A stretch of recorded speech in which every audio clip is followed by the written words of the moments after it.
wallets, cloud storage, a TV box, carrier, Elastos RT, a browser, a virtual machine, ICO, IPO, ICPO, a mobile phone. Elastos is blowing up and to the left.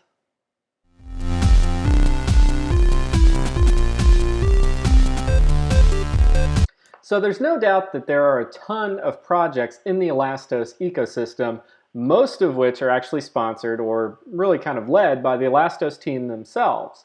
And one could ask themselves, is Elastos really doing the right thing here? Is having all of these different initiatives really the right way to go? Shouldn't we all focus on one common goal and really just sort of drive that one thing home?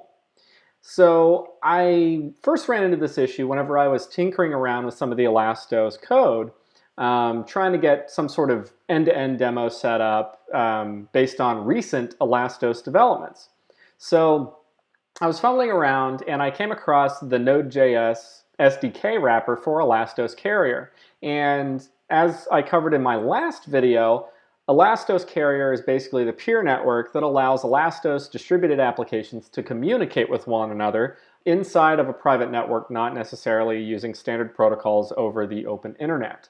And I was poking around and I noticed that the GitHub for Elastos, the Node.js SDK, hadn't been updated in quite a while. And consequently, it did not compile under Linux or on Mac OS X or anything like that. So I actually dropped over into the Elastos Discord server, and one of the guys who is a developer, one of the moderators in the community, actually said that really the focus has been shifted to Trinity.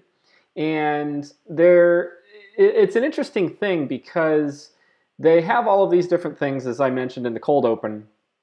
You've got this browser, you've got this chat application, you've got distributed cloud applications, you've got the VM, the mobile integrations, those sorts of things.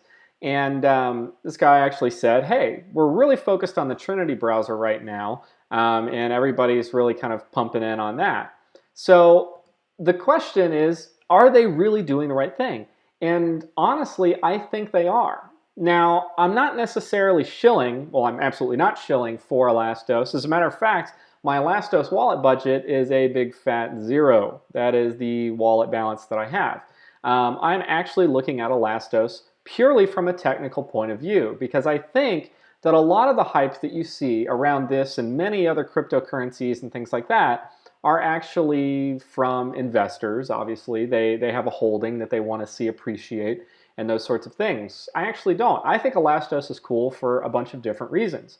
And the reason why I think Elastos in this case is actually doing the right thing is they're looking at a bunch of real-world use case scenarios and applications that they're able to sort of penetrate the market with in order to grow their technology and in order to grow the adoption.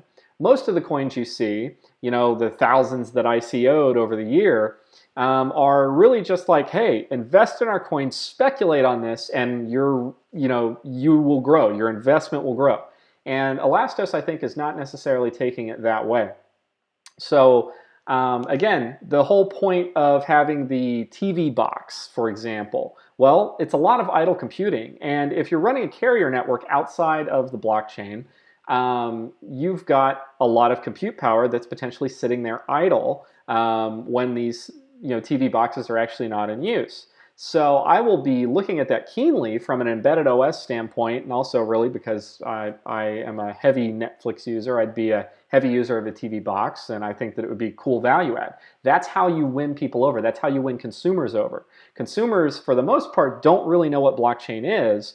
So Elastos is trying to get a foot in the door with mobile development, with TV boxes, with cloud storage, these different things. So they cast a wide net, and when one catches on, they focus their efforts on those actual developments. And I think it's actually a very good idea. It's actually something that most other people haven't actually taken advantage of with their coins as they ICO and as they develop on top of the blockchain. Another piece that really kind of, I don't know, is sometimes a pet peeve is that people say that, oh, Elastos is blockchain powered. And really and truly, That's not wrong, but blockchain is one small facet of the Elastos ecosystem, but it will grow over time, the importance of it in the Elastos ecosystem, because the blockchain allows all of these distributed applications to have a trusted source of identity. There's a good source of truth there, and a trusted source of commerce. And if you look at how the Elastos blockchain and sidechains are implemented, it actually has to do with really exactly those two things: establishing identification and transacting commerce. So I think I'm actually going to end up doing an Elastos video that actually shows sort of a getting started on both Linux and Mac OS X. It's kind of the same approach, so that you can actually see this for yourselves. And in reality, what I would say is, if you want to get involved, you don't necessarily have to invest. You don't necessarily have to speculate, because Elastos needs a ton of help on the technical side. They need help polishing these developer documentations. They need help writing these applications, and they need core developers. For example, if you're a C++ developer like myself, the Elastos core could obviously use some help with the Elastos runtime, the carrier network, etc. I have actually patched the Node.js SDK wrapper for Elastos Carrier and have verified that it actually works on both Linux and Mac OS X. So I will drop a link down in the description, as well as right here in the video, so that you can pick that up if you're looking to tinker around with the Node.js backend, because I think that really Node and Vue are great, desktop-based application for web interfaces and those sorts of things. I think they're great tools for that. But also, with the way that Elastos plans on going with Cordova integration and the Elastos VM for mobile, all of your mobile applications can also take advantage of those technologies. So I think that this Node.js SDK is really, it is worthwhile in the ecosystem. So anyway, I just wanted to kind of give you an update on that. Feel free to like, comment, subscribe. Again, I like to cover these things not from a speculatory, hey, let's see a 10x growth type thing, but really from a technological piece, because that's actually why I have looked at some of these cryptocurrencies, such as Ethereum, etc., that are really offering a technical advantage over the rest. It's not just another ICO. They have to have some sort of advantage. And I think that honestly, the way that Elastos is going with focusing on the consumer, okay, people that aren't even really investing in that coin, but in reality, who can get the most advantage out of this technology, I think that they stand a chance to actually really shake things up. And I know that I didn't really cover this in my Solid versus Elastos video, because I really just frankly hadn't done a lot of research into Elastos at that point.